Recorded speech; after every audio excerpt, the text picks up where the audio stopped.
네, 안녕하십니까. 반갑습니다. 원앤원TV입니다.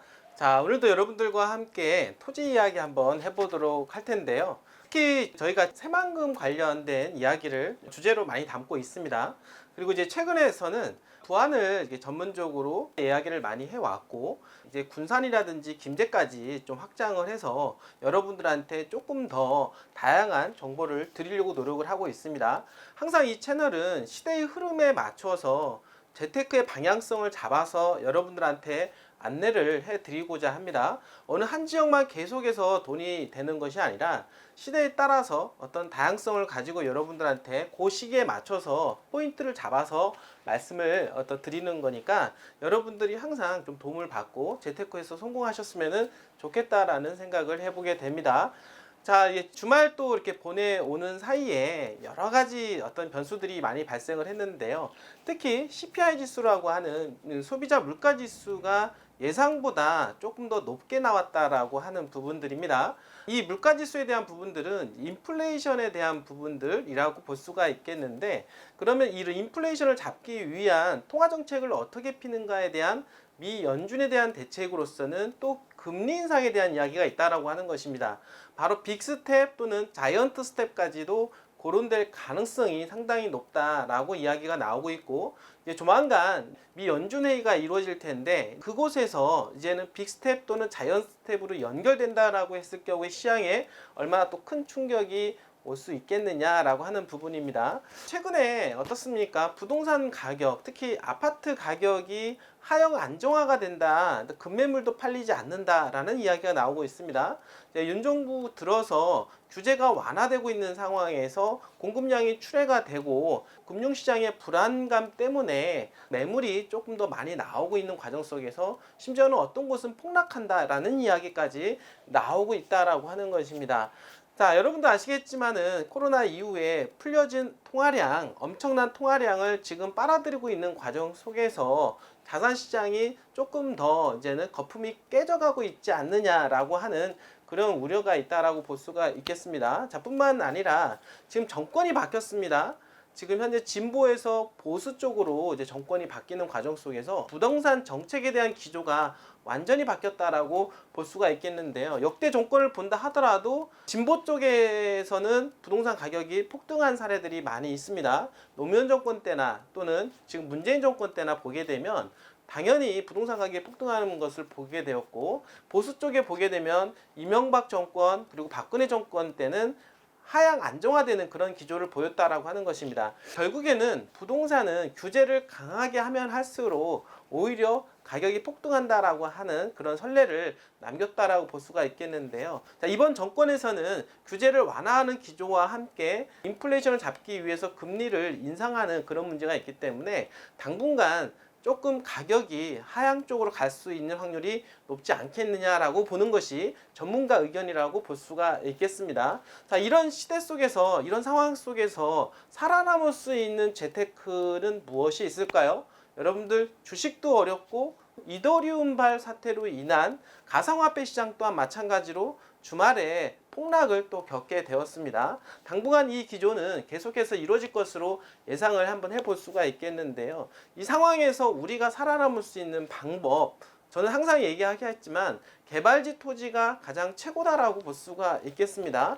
자, 개발지 토지에 대한 상황을 보게 되면 여태까지 진보든 보수든 간에 정권에 따라서 흔들림이 없었다. 그 이유가 뭐냐면 어느 지역에 개발 호재가 있다라고 하는 것은 수요가 존재한다라는 것이고, 수요가 발생한다라고 하는 것은 집가 상승을 견인한다라고 볼 수가 있는 것입니다. 자, 그러니까 통화량의 어떤 상황과 정권의 상황 전혀 상관없이 수요에 의한 가격에 대한 인상 부분이 반영이 되더라는 이야기입니다.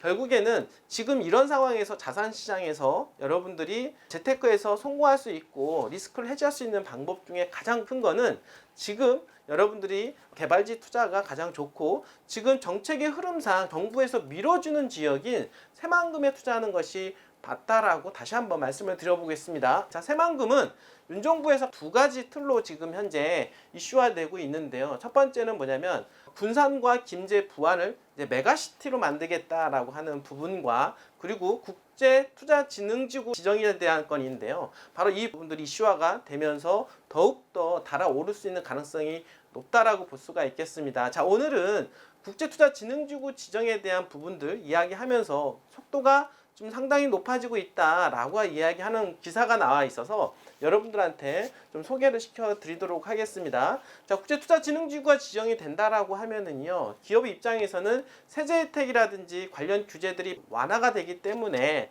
윤석열 정부에서 원하는 기업들이 원하는 만큼 정말로 하고 싶은 대로 일할 수 있는 그런 공간 베이스가 만들어진다라고 하는 것입니다.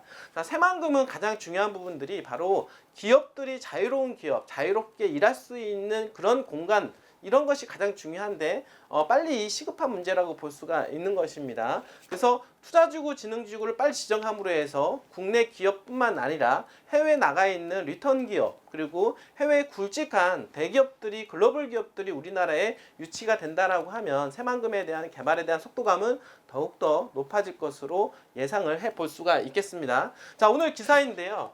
윤정부 국정과제 중에 하나입니다. 새만금 국제투자진흥지구 속도를 내다 라고 하는 기사 한번 보도록 하겠습니다. 자, 10일 새만금 개발청에 따르면은요, 다음 주 중 새만금 국제투자진흥지구 추진 방안 마련 연구 용역 입찰 공고를 할 계획이라고 되어 있는데요.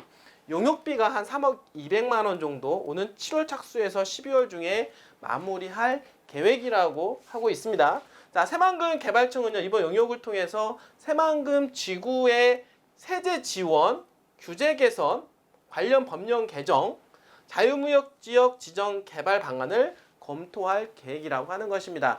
바로 이 부분이라고 볼 수가 있겠습니다. 세제, 규제 개선 이런 걸 통해서 수많은 기업들이 자유롭게 일할 수 있는 그런 베이스 공간을 만들어 놓겠다라고 하는 것입니다. 결국에는 기업들이 이윤을 추구하는 곳이기 때문에 그런 어떤 이윤이 발생할 수 있는 그런 여건과 환경이 만들어지기만 한다라고 하면은요, 기업들은 들어올 수밖에 없다라고 하는 것입니다. 예전에 새만금 개발에 대한 기대치가 많이 있었지만 문재인 정부 이전에는 기업들이 오지가 않았다라고 하는 것입니다. 그 이유가 뭐냐면 기업들 일할 수 있는 공간, 그리고 기업들이 투자해서 이익을 낼 수 있는 공간이 아니었기 때문입니다. 그런데 문재인 정부 들어서 어떻습니까? SOC라든지 기업들 일할 수 있는 여건을 많이 만들어주다 보니까 수많은 기업들이 몰려오지 않았습니까?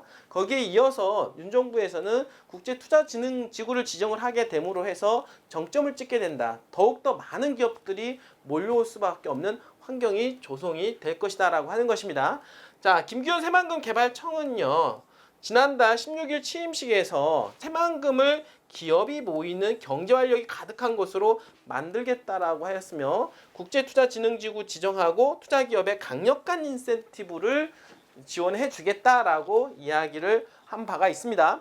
자, 새만금청은요, 규제 완화와 항만 공항 배후 지역의 자유로운 기업을 활동을 촉진하는 방안을 마련할 계획이다라고 이야기하고 있고, 지난 20대 대선 이후에 윤석열 대통령직 인수위원회에서도 새만금 국제투자진흥지구 지정으로 세제 입지 등을 입주 기업 지원을 강화하겠다라고 약속한 바도 있기 때문에 새만금 개발청에서 추진하는 것과 그리고 윤정부에서 추진하는 것과 그리고 더불어민주당 또 텃밭이기 때문에 여야 모두 원할 것이라고 생각을 하게 됩니다. 이러한 부분들이 입법 추진이 잘 되어서 국제투자진흥지구가 조속히 지정이 되었으면 합니다. 자, 새만금 개발청 관계자는요, 이번 용역은 새만금 지역의 전반적인 투자 유치 활성화를 위한 실행 방안을 마련하는 데 초점을 두고 있다라고 이야기를 하고 있습니다. 자, 여러분들, 새만금은 갈 수밖에 없는 곳입니다. 제가 항상 이야기하고 있지만 투자라고 하는 것은 달려가는 곳에 여러분들이 그 등에 올라타야 된다라고 하는 것입니다. 그냥 싼 것이 중요한 게 아니라 개발가치, 미래가치가 있는 곳이 그곳에다가 돈을 묻어두어야 된다라고 말씀을 좀 드릴 수가 있겠는데요. 바로 새만금이 그런 곳이다라고 다시 한번 말씀을 드려보도록 하겠습니다. 자, 새만금은 2030년도까지 개발의 78%를 써 내려가게 됩니다. 그리고 2050년도까지 꾸준한 개발 계획이 잡혀져 있기 때문에 여러분들이 심는 돈은 계속 자라날 수밖에 없는 그런 환경이 만들어질 수밖에 없습니다. 정말 리스크가 없는 투자처이다라고 말씀을 드릴 수가 있겠고, 그 중에서 개발 가능한 토지, 입지가 좋아지는 지역, 돈이 될 수 있는 지역을 포인트를 잡아서만 들어간다라고 하면 여러분들 재산을 충분히 늘릴 수가 있다라고 말씀을 드려보도록 하겠습니다. 여러분들 재테크에 관심이 있거나 하고는 싶은데 잘 모르겠다. 사실 토지는요, 투자는 정말 처음에는 어렵게 느껴질 수가 있습니다. 전문가의 도움이 필요하신 분들은 언제든지 원앤원에 전화 주시기를 바라겠습니다. 절대 늦지 않았습니다. 지금 들어가신다 하더라도 여러분들의 꿈을 이루어 나갈 수가 있을 것입니다. 자, 오늘도 이렇게 끝까지 시청해주신 여러분들, 자, 진심으로 감사드립니다.